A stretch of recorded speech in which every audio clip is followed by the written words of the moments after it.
Hello dear butterflies. तो कैसे हो आप लोग? आई होप अच्छे होंगे। तो सीधे आते हैं अपनी स्टोरी पे। प्रीवियस एपिसोड में आपने सुना था तो जो खुशबू है वो पूरी तरीके से तैयार हो चुकी थी। जो अपने हाथ में गन पकड़ती है और कहती है, मैम आप रहने दो जाने को, मैं सब संभाल लूंगी, एक एक को निपटा दूंगी। खुशबू, मैं कह रही हूँ ना, मैं तुम्हारे साथ चलूंगी। वैसे भी तुम्हारी जान खतरे में नहीं डाल सकती मैं अकेले। और ध्यान रहे, ये बात आयशा और रीवा को कतई पता न चले। यस मैम, उन्हें कानों कान भनकनी पड़ेगी कि हम लोग कहाँ गए थे और क्या करके वापस आए। इतना कहकर जो खुशबू और ईशानी होते हैं वो चले जा रहे थे लिफ्ट से नीचे। जो खुशबू और ईशानी होते हैं वो जाते हैं अब कार की तरफ। जो खुशबू होती है वो बैठती है ड्राइविंग सीट पे और ईशानी बैठती है फ्रंट सीट पे। इधर जो खुशबू होती है वो कार स्टार्ट करके निकल जाती है ईशानी के साथ। उनके पीछे कुछ और भी कारें गई थी। दूसरी तरफ जो ईवा थी वो अपने हाथों में एक शॉर्ट ड्रेस लेकर मिरर के सामने खड़ी हुई थी। वो ड्रेस बहुत ही शॉर्ट थी, ऊपर स्लीव्स नहीं थी, बस ऐसे ही था। उधर वो ड्रेस अपने ऊपर रखते हुए कहती है, उस बनरिया ने मुझे बहन जी बोला था। अब मैं बताती हूँ कि ईवा चीज़ क्या है। और आज मैंने प्रिया तुम्हें इस घर से बाहर ना निकलवा दिया ना, तो मेरा नाम ईवा ईशानी कपूर नहीं। बस एक बार ईशानी जी को घर आ जाने दो, फिर तुम्हें आज धक्के मारकर बाहर निकालूंगी। इतना कहकर जो ईवा होती है वो मिरर में देखकर खुद को ही मुस्कुराती है। इधर जो चिंकी थी वो ईवा को देख रही थी। ये ईवा दीदी को क्या हो गया है? ये इतने छोटे से कपड़े पकड़ के क्यों खड़ी हुई है?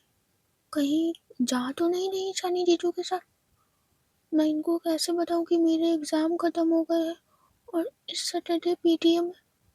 इनको नहीं बताऊंगी वरना बहुत मारेंगी मुझे। इधर को जो चिंकी होती है वो वहां से चली जाती है। इधर जो ईवा है उसे चिंकी के कदमों की आवाज सुनाई देती है, इसीलिए वो पीछे पलट कर देखती है। पर वो देखती है कि कोई नहीं है। इधर वो रूम से बाहर निकलकर देखती है दाएं बाएं, तो वो देखती है नीचे की तरफ, लिविंग एरिया की तरफ जहाँ आयशा आ रही थी। इधर वो जल्दी से उतरती है और जाती है आयशा के पास और कहती है, आयशा ईशानी जी नहीं आई अभी तक? वो भाभी मुझे पता नहीं है, वो खुशबू के साथ आने को कह रही थी। मैंने खुशबू से भी कहा था कि तुम मेरे साथ नहीं चल रही, तो उसने साफ कह दिया कि वो ईशानी के साथ आएगी, तो वो उसी के साथ आ रही है। ओह, वैसे कब तक आने वाली है ईशानी जी? भाभी वो मुझे करेक्ट टाइम पता नहीं है। वैसे आपको कोई काम था क्या? नहीं आयशा, कोई काम नहीं था, वो बस ऐसे ही पूछ लिया। आयशा कहती है, ओह भाभी वैसे प्रिया कहाँ है, दिख नहीं रही? उसका तो पता ही नहीं आयशा, सुबह से नहीं दिखी है। मैं पूरा दिन तो घर पे थी, सुबह से वो लड़की नहीं दिखी है। क्या, सुबह से वो घर में नहीं है? नहीं है आयशा, बट वो तो कह रही थी वो यहाँ किसी को जानती भी नहीं है, ऑफिस के काम से आई थी, तो वो फिर कहाँ गई होगी पूरे दिन? मुझे क्या पता, अब ईशानी जी जाने, उन्होंने इसको रखा है ना, तो वो जाने, मैं क्या कह सकती हूँ उसके बारे में। बट आज आयशा, मैं कसम खाती हूँ इस प्रिया को आज निकलवा ना दिया ना, तो मेरा नाम ईवा नहीं।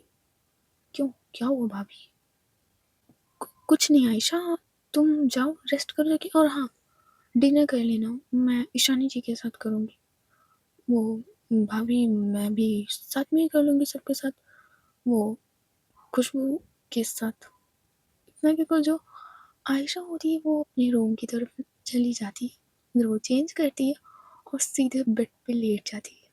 इधर वो रूम को लॉक करके सीधे बेड पे लेटी हुई होती है और पूरा खुद को ब्लैंकेट से कवर कर लेती है। इधर वो फिर कुछ देखने लगती है। जैसे जैसे वो देखते हुए जा रही थी, उसको लगभग फोन देखते हुए अब 10-15 मिनट तक हो गया था।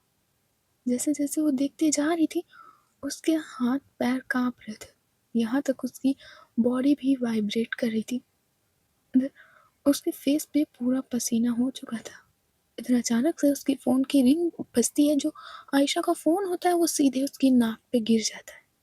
इधर जो आयशा होती है वो अपनी नाक को पकड़ते हुए उस फ़ोन को उठाती है और देखती है कि लारा का कॉल था। इधर वो कॉल को उठाती है और कहती है, हाँ बोलो लारा। एक मिनट आयशा, तुम इतना काँप क्यों रही हो? और आप क्या कर रही हो जो तुम इतना, मतलब हकला के बोल रही हो?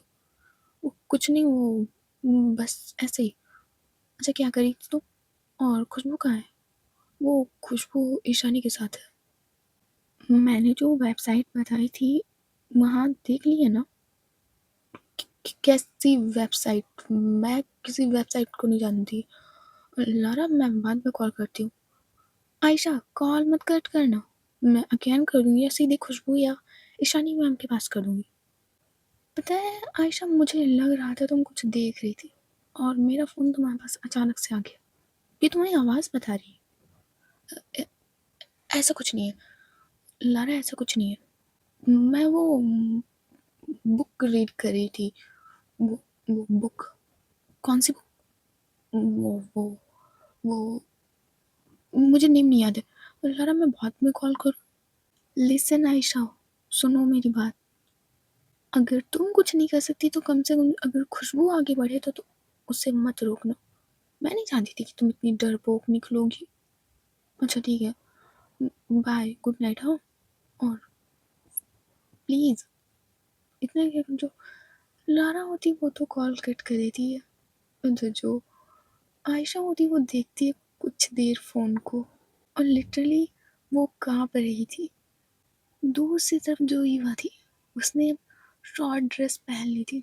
इधर वो अपनी चैन बंद करने की कोशिश कर रही थी। पीछे पूरी बैक पे सिर्फ चैन थी। इधर जो ईवा है वो अपने पीछे हाथ ले जाने की कोशिश कर रही थी। इधर उसको फील होता है कि कोई इसकी बैक पे सांस ले रहा है। इधर वो अपनी आंखें बंद करती है। इधर जो उसे महसूस होता है कि किसी ने माउथ से उसकी चैन को पकड़ा हुआ है। इधर वो देखती है तो वो ईशानी होती है। इधर जो ईशानी है वो ईवा की बैक पे हाथ रखती है। इधर वो अपने फेस को चैन पे ले जाती है। इधर वो टाइटली अपने तीर से उस चैन को पकड़ती है और धीरे धीरे खींचते हुए वो ईवा की ड्रेस को पीछे से बंद कर देती है।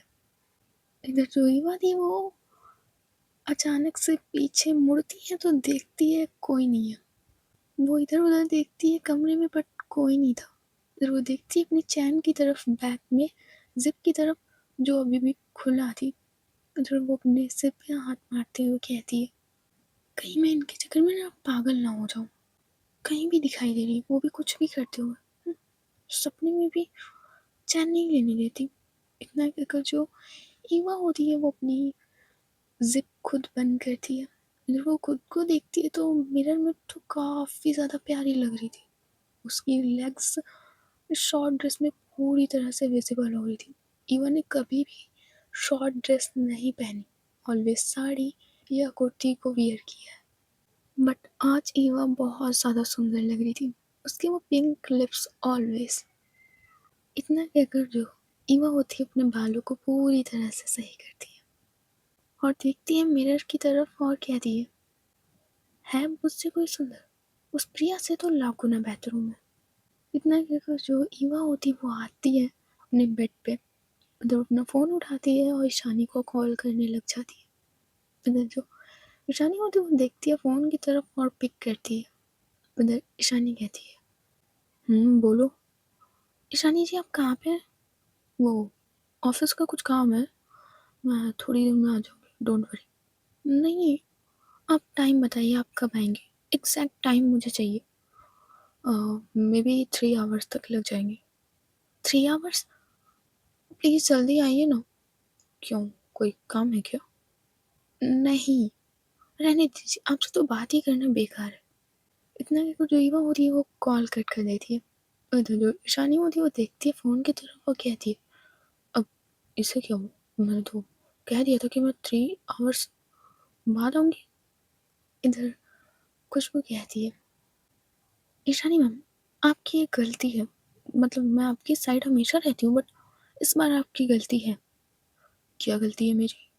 मैम, आपने उस नक्चड़ी प्रिया को रखा क्यों? आप तो जानती है ना, ईवा मैम को प्रिया के नाम से ही चिढ़ है। जैसे आपको अंकित के नाम से चिढ़ है, वैसे मैम को प्रिया के नाम से चिढ़ है। फिर भी आपने जानबूझकर उसे घर में रखा। क्यों मैम? तुम तो जानती हो ना खुशबू कि उसने मेरी जान बचाई थी। वैसे उसको कोई मार डाले, मुझे उसकी कोई परवाह नहीं है, पर अगर मेरी वजह से किसी की जान जाए तो मुझे पसंद नहीं है। और वो भले मुझे पसंद करती है, पर मुझे खुद पे ट्रस्ट है कि मैं कभी ईवा को चीट नहीं करूँगी, और जहाँ तक ईवा भी ये बात जानती है। वैसे मैम मुझे एक बात समझ नहीं आई, अचानक से आप पे हमला हुआ और वो प्रिया एंड टाइम पे, बिल्कुल करेक्ट टाइम पर आपको बचाने पहुँच गई। कुछ समझ नहीं आ रहा है मैम। खुशबू उसने मुझे पहले इन्फॉर्म किया था जब वो बैंगलोर में थी, पर मैंने ध्यान नहीं दिया था। बट वो पीछा करते हुए कह रही थी कि आ गई थी। खुशबू आगे संभल के चलो। खुशबू कहती है जी मैम। ये तो एक बहुत पुरानी सोसाइटी लग रही है मैम। ये तो वही सोसाइटी है ना जो मैम गवर्नमेंट ने बनवाई थी, पर यहाँ कोई भी नहीं रहता है। हाँ ये वही है, बट यहाँ यही की लोकेशन है ना। हाँ मैम, न्यूज़ तो यहीं की बताई थी उसने, जो था कि यहीं पे मिलेंगे आप सब लोगों को। यही है लगता है। इतना जो खुशबू और बाकी के बॉडी गार्ड्स होते हैं वो अपनी कार उसी सोसाइटी में अंदर ले जा रहे थे। पूरी सोसाइटी ऐसा लग रहा था कचड़े की जगह हो। पूरी काली बिल्डिंग्स खड़ी हुई थी, अंधेरे में एक भूतिया वाइब दे रही थी। जगह जगह पे चांद की रोशनी थी और कहीं कहीं पे तो घोर अंधेरा। बिल्लियों की रोने की आवाज़ और जगह जगह पे पानी भरा था। मैम ये तो बहुत डरावनी जगह है। तुम डर रही हो खुशबू? नहीं मैम, मैं थोड़ी ना डरती हूँ। आप कैसी बातें कर रही हो? इतना का जो खुशबू होती है वो इधर उधर देखती है।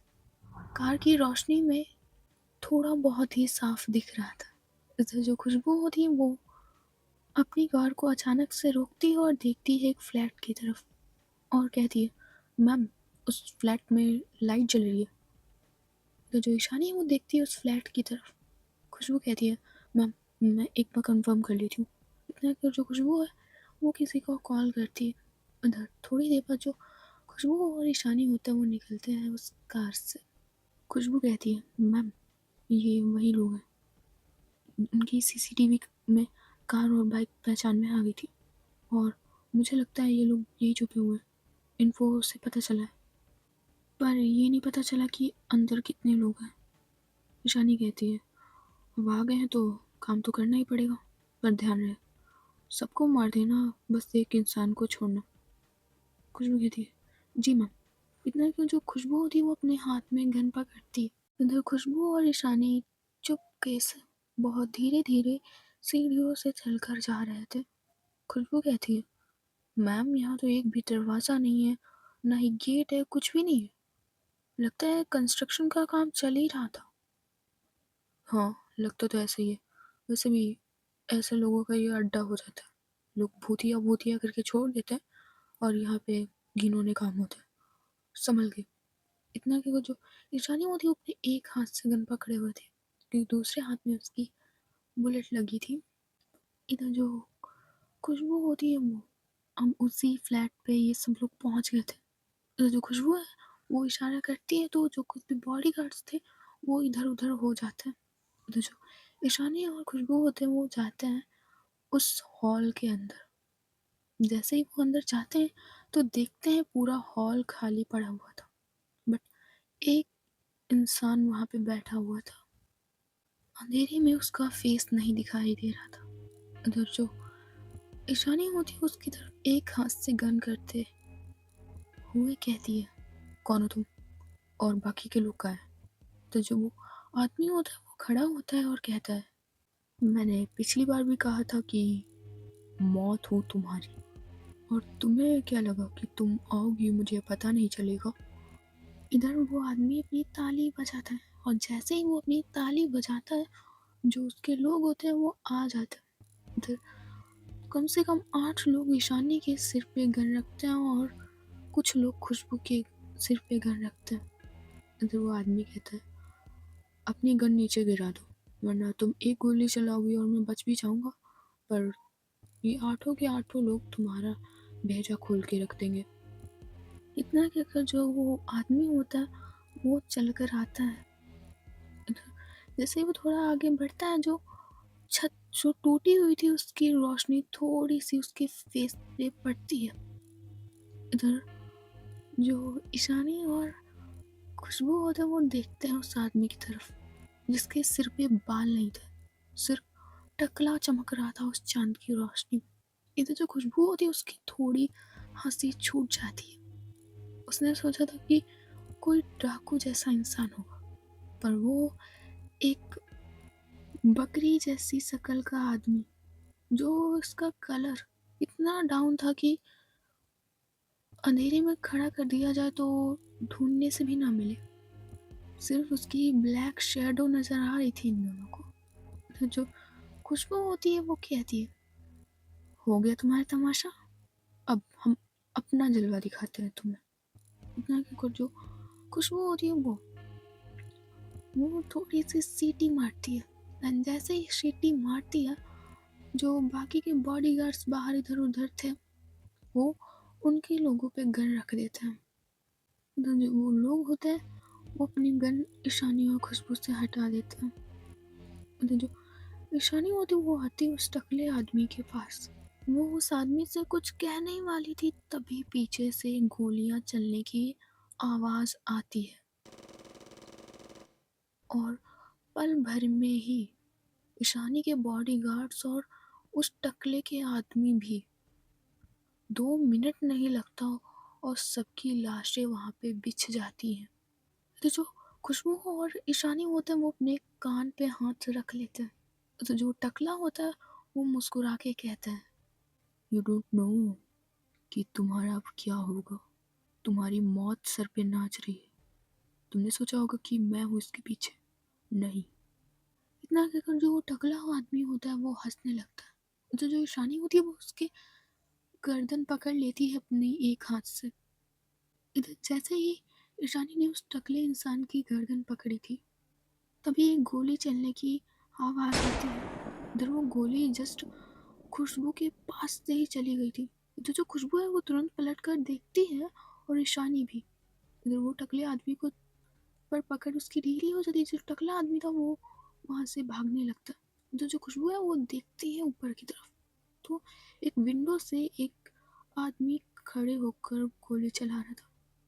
इधर जो खुशबू है वो उस आदमी की तरफ गोली करती है और कहती है, साले कुत्ते रुक। इतना कहकर जो खुशबू होती है वो सीधे गोली चला देती है।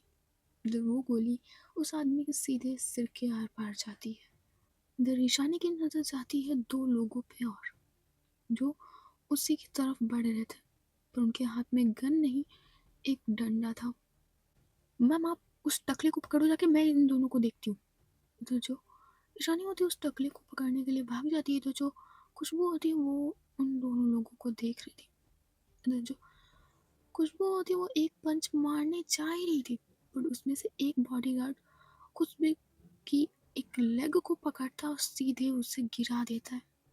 तो जो खुशबू है वो सीधे जमीन पे गिरती है और उसका फेस फर्श पे लड़ता है जाकर। तो खुशबू अपनी नजरें उठाकर देखती है उस आदमी की तरफ और कहती है, शर्म तो आई नहीं है तुम्हें, एक लड़की पे हाथ उठाते हो। तुम्हारे घर में माँ बहन नहीं है क्या? तुम्हें तमीज नहीं सिखाई गई कि लड़कियों पे हाथ नहीं उठाते? कुत्ते कहीं के। इतना कि जो खुशबू है वो थोड़ा सा अपनी गन पकड़ते हुए खड़ी होती है और अपने कपड़ों को झाड़ने लगती है।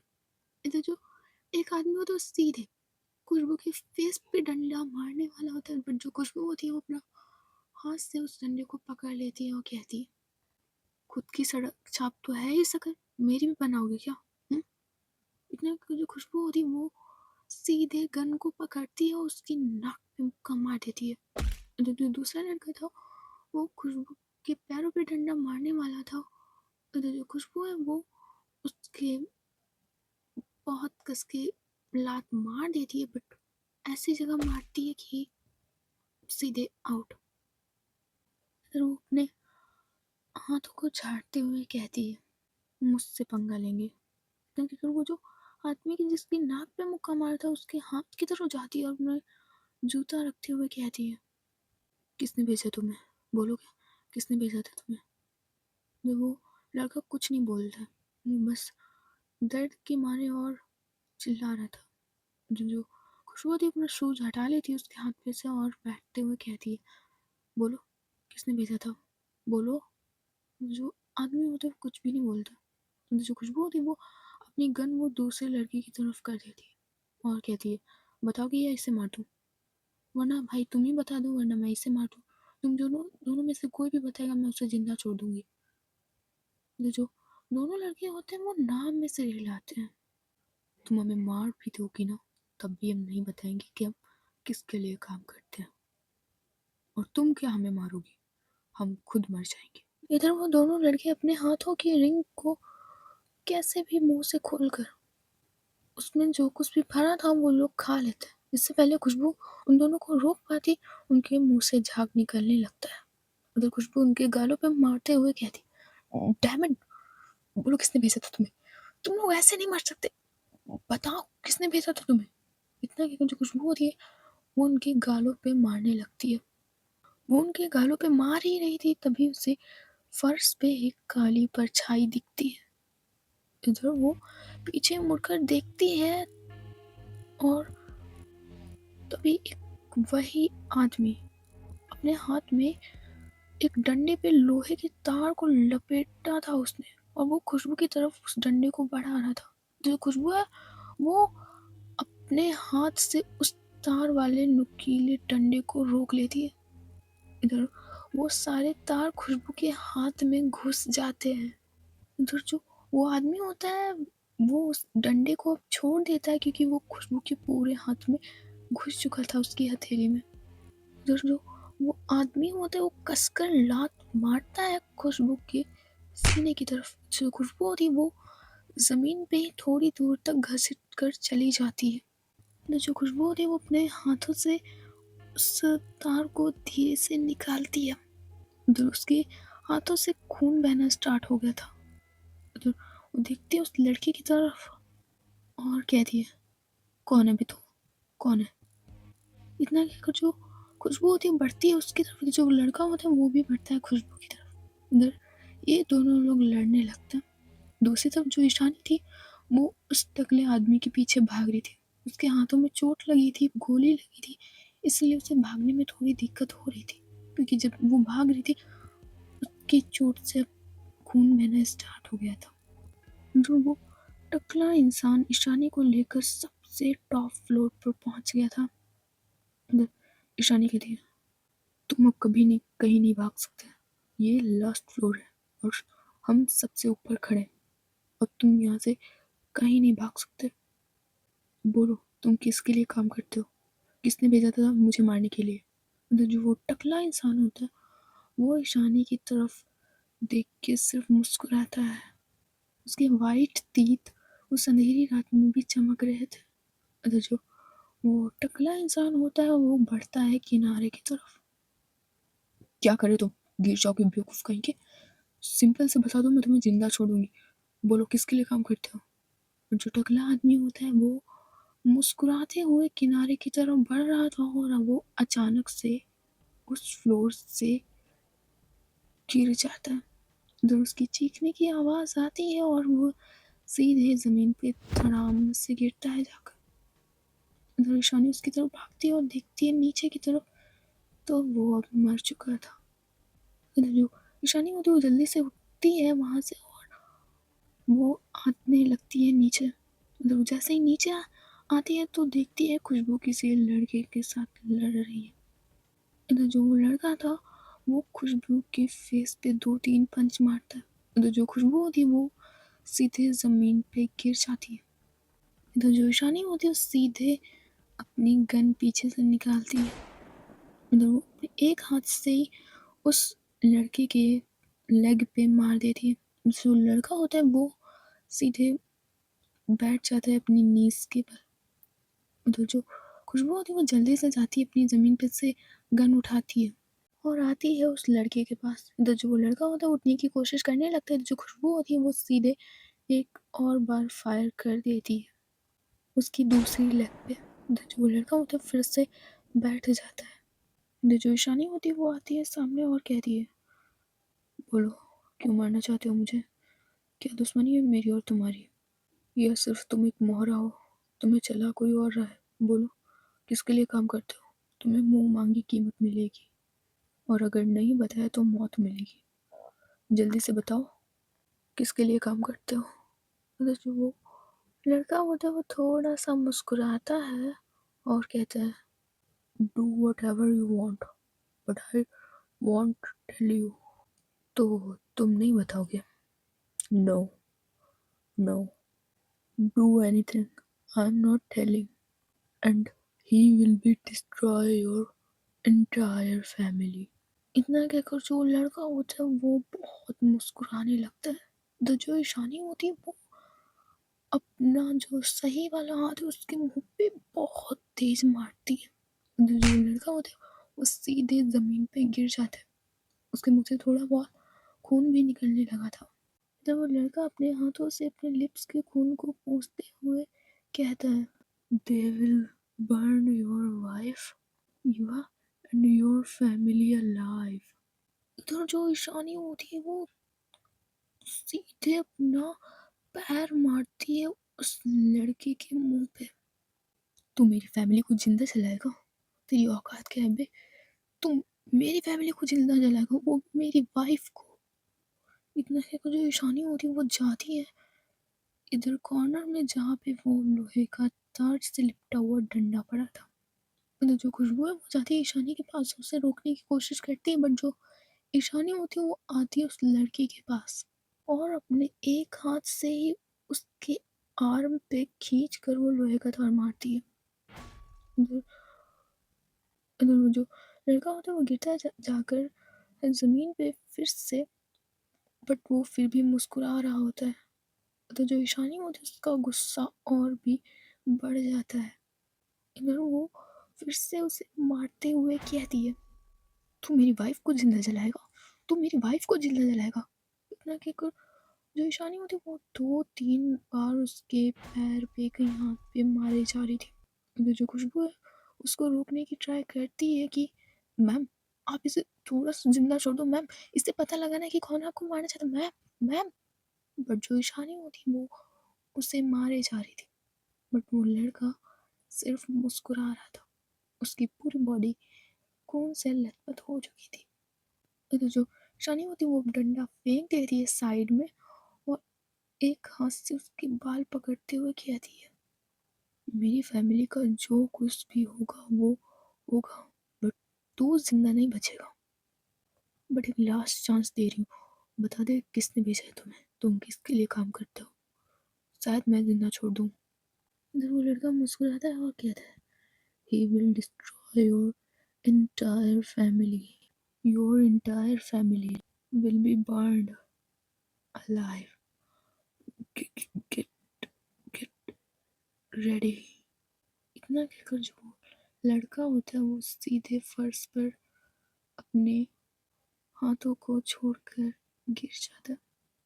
तो जो खुशबू होती है वो जल्दी से झुकती है उस लड़की की तरफ, उसके नेक एरिया पे हाथ रखती है और कहती है, "मैम, इसकी सांसें चल रही हैं।"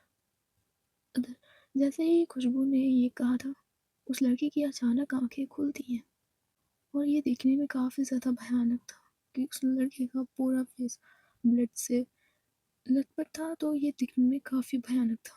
इसलिए जो खुशबू है वो एक कदम पीछे हट जाती है। Get get ready, your wife, your wife.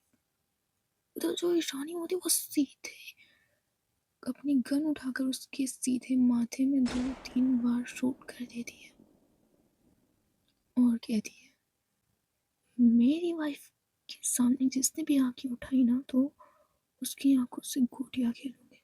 मेरी वाइफ को कुछ नहीं हो सकता और ना ही मेरी फैमिली को। तो बताए या ना बताए, बट जल्दी पता लग जाएगा कि इसके पीछे है कौन, और उसको कुत्ते की तरह घसीट के ना मारा तो मेरा नाम ईशानी कपूर नहीं।" इतना कहकर जो ईशानी होती वो खड़ी होती है, जो खुशबू होती वो देखती है ईशानी की तरफ, जिसके हाथ तक खून आ चुका था। "मैम, आपके हाथ से खून बह रहा है।" "खुशबू, तुम्हारे हाथ से भी तो खून बह रहा है, चलो।" इतना कहकर जो ईशानी वो एक हाथ से खुशबू का हाथ पकड़ती है और ये लोग उस बिल्डिंग से नीचे उतर जाते हैं। इधर जो खुशबू है वो कार का दरवाज़ा धीरे से खोलती है। इधर जो ईशानी है वो बैठती है, इधर जो खुशबू है वो भी आती है और बैठती है। इधर दोनों के चेहरे पे साफ टेंशन थी। खुशबू, तुम ड्राइव कर सकती हो ना, क्योंकि तुम्हें चोट लगी है? मैम, मैं ड्राइव कर सकती हूँ, बट मैम।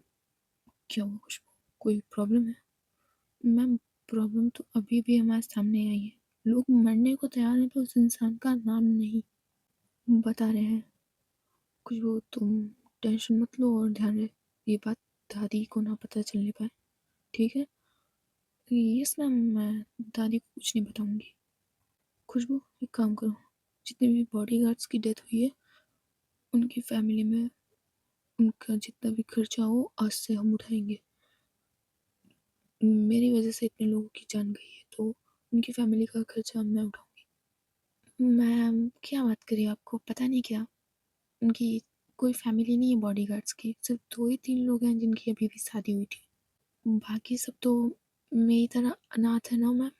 बट जिन लोगों की शादी हुई है मैं कह दूंगी उनका पूरा खर्चा उठाने को। मतलब पूरी फैमिली का खर्चा आज से हमारी कंपनी उठाएगी। खुशबू, वो जो बॉडीगार्ड्स हैं उनको यहाँ की पिक भेज दो और एड्रेस भी। यस मैम, मैं उस बिल्डिंग की पिक सेंड किए दे रही हूँ। पता नहीं उन्हें कितना टाइम लगेगा। इतना कि वो जो खुशबू होती है वो उस बिल्डिंग की पिक लेने लगती है, तो जो ईशानी होती है वो भी देखती है उस बिल्डिंग की तरफ। तो उसमें उसकी किसी लड़की की उसको एक परछाई दिखाई देती है। खुशबू, वो देखो। क्या है मैम? उसने क्या, जो खुशबू है वो भी वहाँ पे देखने लगती है, बट तब तक वो परछाई गायब हो चुकी थी। इधर जो खुशबू है वो उस बिल्डिंग की 6-7 पिक्स लेती है और उन्हें भेज देती है, और एड्रेस भी प्रॉपर। इधर जो खुशबू और ईशानी होता है वो अब जा रहे थे कपूर मैंसन की तरफ। इधर खुशबू कहती है, मैम क्या हम लोग मतलब ऐसी हालत में जाएंगे घर बिना बैंडेज? ईशानी कहती है, हॉस्पिटल की तरफ कार ले लो, लगता है मेरी चोट पे लगे हुए टाँके भी खुल चुके हैं। इतना कि वो अपने शोल्डर पे हाथ रखती है, वो देखती है तो उसकी पैंट और हाथ, पूरी पाम और सब पे खून आ चुका था। उसे दर्द भी हो रहा था, उसकी आंखों से आंसू भी निकल रहे थे। मैम, आपने तब क्यों नहीं बताया? आप तब से, चलिए मैं जल्दी हॉस्पिटल ले चलती हूँ। इतना कि जो खुशबू है वो एक हाथ से ड्राइव कर रही थी और जो ईशानी थी वो गियर डाल रही थी। दोनों लोग एक दूसरे का सहारा बनकर हॉस्पिटल की तरफ पहुंच जाते हैं। इधर जो ईवा थी वो बहुत देर से वेट करी थी। इधर जो आयशा है वो बिना खाए खाना खाए ही वो भी सो जाती है। इधर चिंकी भी सो चुकी थी। इधर जो ईवा है वो आती है अपने रूम से बाहर निकल कर और लिविंग एरिया में बैठ जाती है। इधर जो 2-3 लेडीज सर्वेंट थी वो देख रही थी ईवा को और कहती है, क्या बात है, आज तो ईवा बहू रानी तो बाहर, और इतने छोटे छोटे कपड़े काहे पहनी है? इधर दूसरी लेडीज कहती है, अरे आजकल का तो ये फैशन चला है। वैसे आज ईवा बहू रानी बहुत अच्छी लग रही है। हाँ, ये तो बात है। ईवा बहू रानी के आने से ईशानी मैम काफ़ी ज़्यादा बदल गई हैं, वरना कहाँ आती थी घर अब। और आज हाँ आई भी नहीं है। दूसरी नौकरानी कहती है, अरे काम कर रही होंगी, अब इतना पैसा है तो काम भी तो करना पड़ता है ना। चलो, हम काफ़ी ज़्यादा रात हो गई है, काम तो सारा किचन का हो गया है, चलते हैं। बाकी जब ईवा बहू रानी और खुशबू बहू रानी आएंगी तो वो अपना सब देख लेंगी, बाकी सुबह के बर्तन हम लोग धुल देंगे आके। इधर दूसरी लेडीज़ कहती है, हाँ चलो सर्वेंट क्वार्टर में चलते हैं। इतना कि कुछ हुई, दोनों लेडीज़ होती हैं वो वहाँ से चली जाती हैं। इधर लगभग आधे घंटे बाद इधर जो ईशानी और खुशबू होते हैं वो कपूर मैंसन में कार एंटर करते हैं। इधर इन दोनों की कार चेकिंग होकर आती है अंदर। इधर जो ईशानी और खुशबू होते हैं वो देखते हैं एक दूसरे की तरफ और एक दूसरे के हाथ की तरफ। खुशबू का तो फेस अब पूरी तरह से लाल पड़ चुका था, क्योंकि 1-2 पंचेस पड़ने से खुशबू का एक तरफ का फेस थोड़ा सा उस पर स्वेलिंग आ चुकी थी। ध्यान रहे खुशबू, किसी को कुछ पता न लग पाए, ठीक है? और कोई भी कितना भी कुछ करे, कुछ भी बताना नहीं है किसी को, ठीक है? और खासकर ईवा को, और दादी को तो बिल्कुल नहीं, ठीक है? Yes ma'am. आह! आह! बहुत दर्द हो रहा है मैम। क्या ज़्यादा तेज़ लगी थी क्या? बहुत तेज़ लगी मैम, बहुत तेज़। इतना कि जो खुशबू और निशानी होते हैं वो आते हैं घर के अंदर। अगर जैसे ही खुशबू घर के अंदर घुसती है वो देखती है सामने सोफ़े पे बैठी हुई सोती हुई ईवा को। और जैसे ही बाय गॉड वो ईवा को देखती है, उसकी नज़रें थम जाती हैं। और जो खुशबू का मुँह होता है वो अपने आप ही खुल जाता है और वो देखती है ऊपर से नीचे तक ईवा को। ईवा थी, उसने वाइट कलर की शॉर्ट ड्रेस पहनी थी जो उसकी थाई तक आ रही थी और ऊपर स्लीवलेस था। तो जो खुशबू अप टू डाउन देखती है, तो जो ईशानी थी वो वो थोड़ा लेफ्ट राइट देख रही थी। उसने अभी ईवा को नहीं देखा था। अच्छा, जो खुशबू है वो अपना मुंह खुला किए हुए अपना दूसरा हाथ ले जाती है ईशानी के हाथ की तरफ और कहती है, मैम, मैम। क्या है मैम? वो ईवा मैम। तो जो ईशानी होती है वो देखती है थोड़ा सोफे की तरफ और उसकी नज़र थम जाती है। बट वो देखती है फिर खुशबू की तरफ और कहती है, पहले तुम अपने रूम में जाओ और ये ना थोड़ा कंट्रोल में रखा करो। ये मत बोलो कि तुम्हारी मैम है वो और भाभी भी। Get out. जो खुशबू होती है वो चली जा रही थी थोड़ा सा ऊपर, जाने लगती है। बट वो कहीं ना कहीं मुड़कर देखती है ईवा को और कहती है, क्या बात है, आज तो शॉर्ट ड्रेस। क्या मैं भी ऐसे ट्राई करूं? नहीं नहीं नहीं। आह! क्या लगी ये चोट? या आयशा मैम ट्राई करे तो? ये तो सिर्फ सपनों में ही हो सकता है। चलो खुशबू, अपनी पत्नी व्रता वाला धर्म निभाते हैं चलकर। इतना क्या, जो खुशबू होती है वो जाने लगती है अपने रूम की तरफ। इधर जो आयशा होती है उसकी आंखें खुल चुकी थी और वो भी अपने रूम से बाहर निकल रही थी। इधर वो थोड़ा सा टकरा जाती है खुशबू से। तो जो खुशबू है वो थोड़ा सा उसका बैलेंस बिगड़ता है, बट वो सही खड़ी रहती है। बट जो इधर आयशा थी वो नीचे गिरने वाली थी ज़मीन पर। बट इधर खुशबू उसका अपने चोट वाले हाथ से ही उसका हाथ पकड़ लेती है और एक हाथ उसकी बैक पे लगाती है।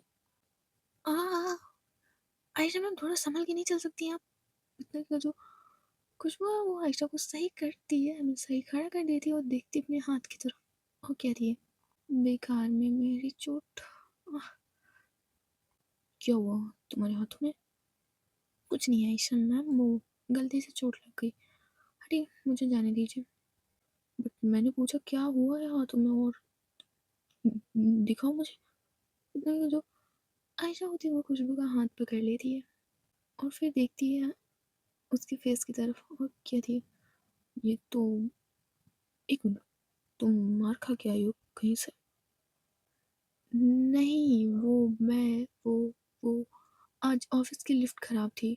मतलब कि ईशानी मैम उतर गई थी और मैं जब उतरने वाली थी तो खराब हो गई, इसलिए मैं सीढ़ियों से आ रही थी और मेरी वो हील्स स्लिप हो गई तो मेरी गिर गई।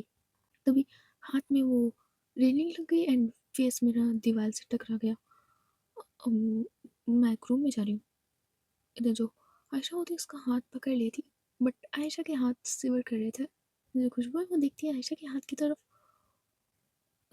क्या मैम? वो कुछ नहीं। वो कह रही थी कि तुम वो म- म- म- मेरे मेरे कमरे में लेट सकती हो। हैं? नहीं मैम, मैं दूसरे रूम में ही ठीक हूँ, मुझे किसी की आदत नहीं लगानी। 4 दिन की चांदनी फिर काली अंधेरी रात मुझे नहीं देखनी, मैं ऐसे ही ठीक हूँ। बेकार में क्यों फीलिंग्स जगाना। मैं सिर्फ तुम्हें लेटने के लिए कह रही हूँ और कुछ नहीं। और तुम्हारी चोट भी लगी है तो लेट सकती हो तुम। इतने की वजह आयशा होती है उसके हाथ को छोड़ देती है और सीधे अपने रूम की तरफ चली जाती है। रूम के अंदर आ जाती है। जो खुशबू है वो थोड़ा सा मुस्कुराती है, फिर वो भी रूम में चली जाती है। इधर दूसरी तरफ जो ईशानी थी वो बढ़ती है ईवा की तरफ इधर वो जाती है ईवा के पास और बैठ जाती है उसी के पास, उसी सोफ़े पे। इधर जो ईवा थी वो अभी भी सो रही थी। उसके चेहरे पर जो बाल आ रहे थे, इधर जो ईशानी है वो उसे बहुत प्यार से साइड करती है। जो वो थोड़ा-सा आगे बढ़ती है ईवा की तरफ, उसके फ़ोरहेड पे बहुत धीरे से किस करती है। पर जो ईवा की आँखें होती हैं वो खुल जाती हैं और वो देखती है सीधे ईशानी की तरफ। "आ आप इतनी आप कब आई?" "वो वो जब तुम सो रही थी तब मैं आई।" "आपको इतनी लेट कैसे हो गई? आपने 3 आवर्स का बोला था। कितना टाइम हुआ है?" "1 बज रहे हैं। आप कहाँ थी इतनी देर से?" "कुछ नहीं, वो ऑफ़िस में काम ज़्यादा था इसलिए टाइम लग गया। और वैसे ये शॉर्ट वो कुछ नहीं, मेरा मन था तो पहन लिया। क्यों नहीं पहनना चाहिए था?" "नहीं, अच्छी लग रही हो। अक्सर पहना करो तो अच्छा लगेगा। बहुत ज़्यादा प्यारी लग रही हो।" देखिए, इमामती थोड़ा-सा मुस्कुराती है और बढ़ती है ईशानी की तरफ और कहती है, "सच में? और क्या मैं झूठ बोली हूँ? सच में बहुत ज़्यादा प्यारी लग रही हो। बिल्कुल एक क्यूट बेबी की तरह।" सो गाइस, आज की स्टोरी बस यहीं तक।